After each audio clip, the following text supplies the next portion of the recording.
Ghanatube so we have for model snowy. Masan so atena sibio nsem ahodo a ekobe nyina no nsa ebeka ewo channel we so enti ntempa no so mennom enkwan no enja fofo nti ye be hakotie nsem ahodo bi a ekoso ewo omaganimu na yaba.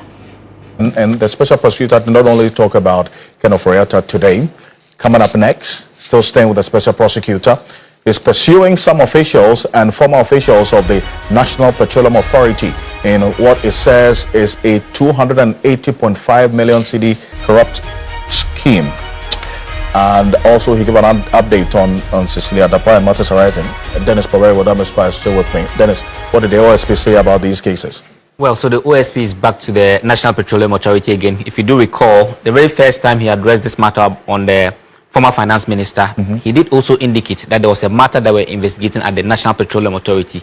Then he gave 3 names as possible suspects in that particular matter. Now today he says that they've been able to trace some 28.5 million Ghana cedis in respect of that particular matter. Just to put this matter in perspective, the National Signals Bureau is in court over some 49 million Ghana cedis.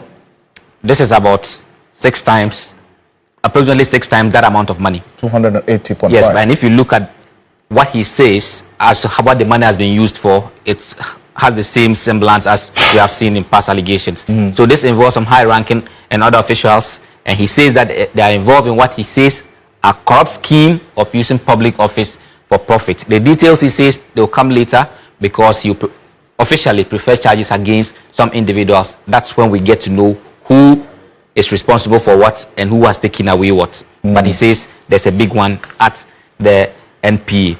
Also on the matter of Sicilia Dapaah, you do recall that when the OSP pursued this matter, it got to a point that the OSP said the matter was not within his remit to do. He thought it was in the, within the confines of IOCO. That in his view, it was matters bordering on money laundering and structuring, for which he referred the matter to IOCO. Sure.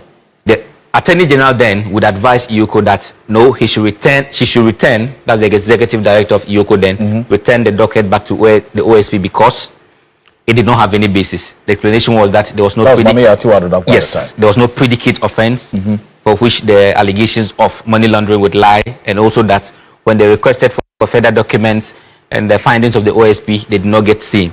So that docket was returned to the OSP.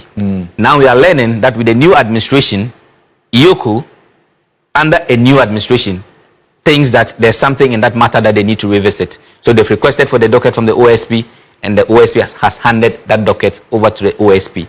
So what we are now learning... To IOCO, you mean? To IOCO. I see. So what that effectively means is that in the coming days, you also see IOCO begin to look into that matter of the Madam Sicilia Dapaah stolen cash, which included some millions of foreign currency, which raises a lot of questions. So that matter is not closed as many would have thought. He also gave an update on the Republic versus Charles Edubuahin. This is a matter that our court correspondent, Lord Edwasa, reported on Friday to the effect that the second accused person in this matter, who is in the person of Andy Thomas Osu, has is seeking a plea deal.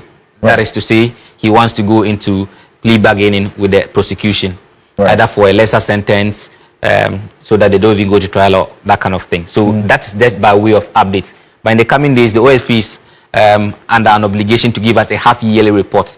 That will now give us a breakdown of all the things they've been doing, including some other matters. And it's a very important fact you put out there. And let's go back to Lawyer Martin Pebo, still with us. Counsel, I mean, getting to know now that the new administration of the Economic and Organized Crime Office, IOCO, led by Raymond Archer, has taken interest in the Sicilia Dapaah stolen cash saga.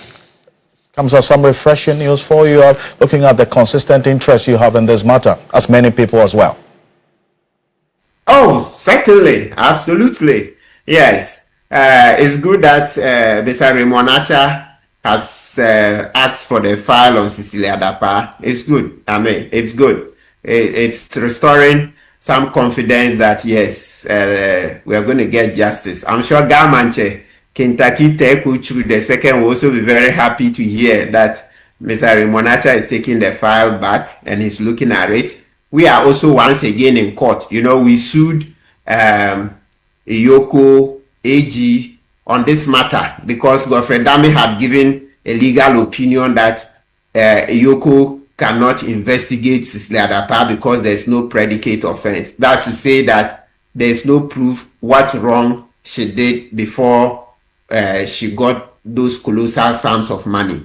And we said, no, there's no such law in Ghana. Our law is that if we see you with money that is beyond your means, we can investigate you for money laundering. That's the Money Laundering Act. Is it Act 1044? Yes, that's what the law provides for. So that's why we are in court. Yeah, it's good Yoko sees that, no, the advice Godfrey Dame gave when he was in office as Attorney General is bad advice, but we'll also be pushing it in court.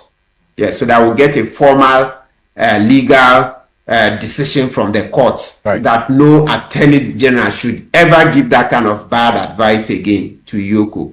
All right. Counsel, appreciate you. Thank you so much for joining us. Martin Popo is private legal practitioner joining us here on Ghana Tonight.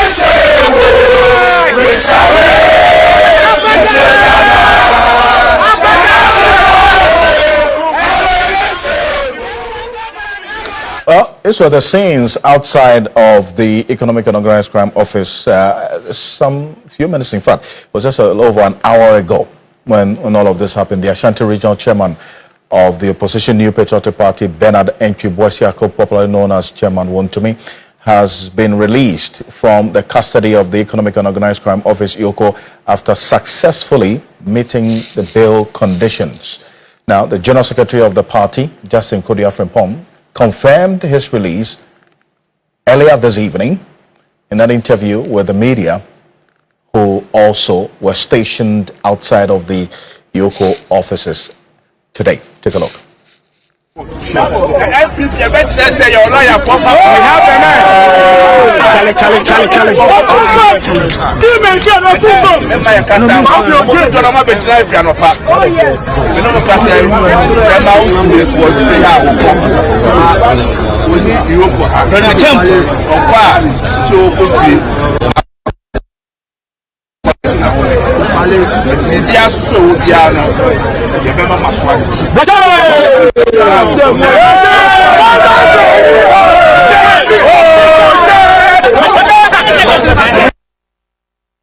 Agotie ensem a ekoso ewo online fa comment ehukimi ewo comment section na menjebre enkinkan enfama ofefe meka obiom se aha eye Ghanatube so open sem ahodo eni akese a fa wani twemu ewo channel we so there more reason obetimi enya nsem no anaso obetimi atenia ekoso quickly no is by subscribing and also hitting on the notification bell. Ebusian for modofo snow ni Sicilia Dapaah makramo.